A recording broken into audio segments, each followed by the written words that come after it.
امام ترمذی کہتے ہیں حدثنا قتیبہ بن سعید قال حدثنا الليث بن سعد عن ابن الحادی عن موسى بن سرجس عن القاسم بن محمد عن عائشة رضی اللہ تعالی عنہا انہا قالت رأيت رسول اللہ صلی اللہ علیہ وسلم وهو بالموت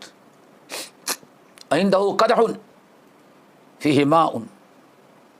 وهو يدخل يده في القدح ثم يمسح وجهه بالماء ثم يقول اللهم أعني على منكرات او قال على سكرات الموت. امام ترمذی یہ حدیث نقل کرتے ہیں قتیبہ بن سعید اور روایت کرتے ہیں لیث بن سعد اور روایت کرتے ہیں ابن الحادی سے، ابن الحادی روایت کرتے ہیں موسیٰ بن سرجس سے، اور وہ روایت کرتے ہیں قاسم بن محمد عن عائشہ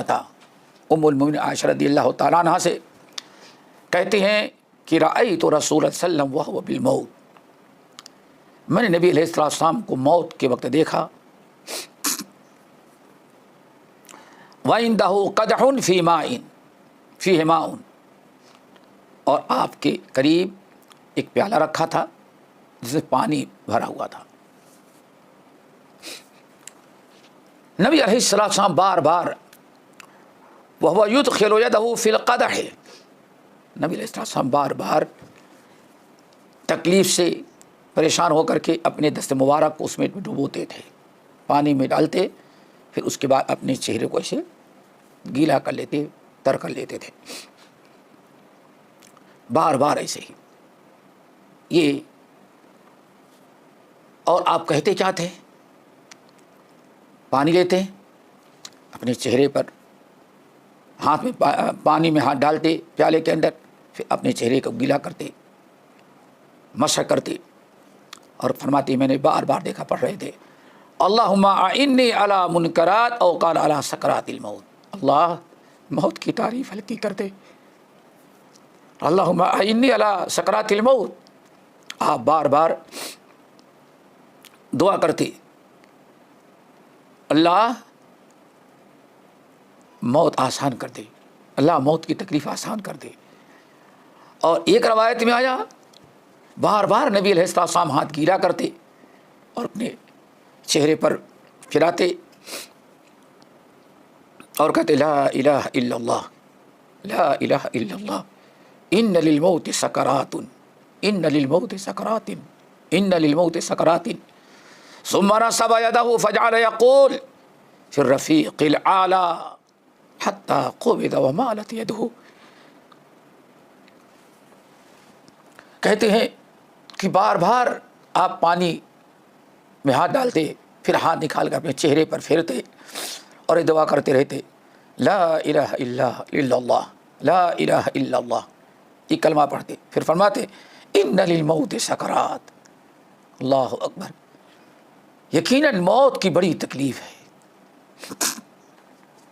جان نکلنے میں موت کے وقت ان للموت سکرات، بار بار موت کی تکلیف آتی ہے، سکرات. لا الہ الا اللہ ان للموت سکرات، موت بڑی پریشانی کی چیز ہے، موت بڑی پریشانی کی چیز ہے. ثم نصب یدہ، پھر نبی علیہ السلام ثم نصب یدہ، بار بار اللہم اعنی علی سکرات الموت، ثم نصب یدہ، پھر نبی علیہ السلام اپنے دونوں ہاتھ کو اوپر اٹھاتے اور کہتے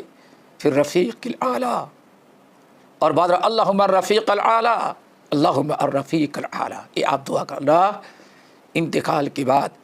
اچھے اعلیٰ درجے کے لوگوں میں مجھے بھی شامل کر دینا. حضرت عائشہ رضی اللہ تعالیٰ کہتی ہیں میں اپنی گود پر ایسے لیے ہوئے میرے سینے پر آپ کا سر مبارک اور پانی ایسے بار بار لے رہے تھے اور یہ دعا مانگتے اور کہتے لا الہ الا اللہ ان للموت سکرات، ان للموت سکرات، ان للموت سکرات. پھر اچانک آپ نے دعا کرنی شروع اللہم الرفیق الاعلیٰ. اللہم الرفیق الاعلیٰ، اللہم الرفیق الاعلیٰ، ایسے ہی آپ بار بار کر رہے تھے حتیٰ قبضہ، یہاں تک کہ روح قبضہ کر لی گئی، ومالت یدہ، اور آپ کے ہاتھ جو اوپر تھا وہ ہاتھ ایسے میرے گود میں گر پڑا، میں سمجھ گئی کہ ہاں روح قبض ہو گئی۔ اس طرح سے نبی علیہ السلام کہ یہ چند واقعات جو ہیں، چند روایات حضرت عائشہ رضی اللہ تعالیٰ عنہ سے منقول ہیں، اور اس سے بہت ساری عبرت و نصیحت معلوم ہوتی ہے، اور نبی علیہ السلام کی دعا بھی یاد ہونی چاہیے، اللہم اعنی علی سکرات الموت، اللہم اعنی علی سکرات الموت۔ آگے اب بات آئے گی کہ نبی علیہ السلام کو یہ کہ موت کی تکلیف دیکھ لینے کے بعد ہمیں یقین آ گیا کہ اب موت کی تکلیف سے کوئی انسان بچ نہیں سکتا۔ اللہ تعالیٰ سے دعا کریں اللہ تعالیٰ ہم سب کو موت کی تکلیف اور سکرات کی شدت سے محفوظ رکھے۔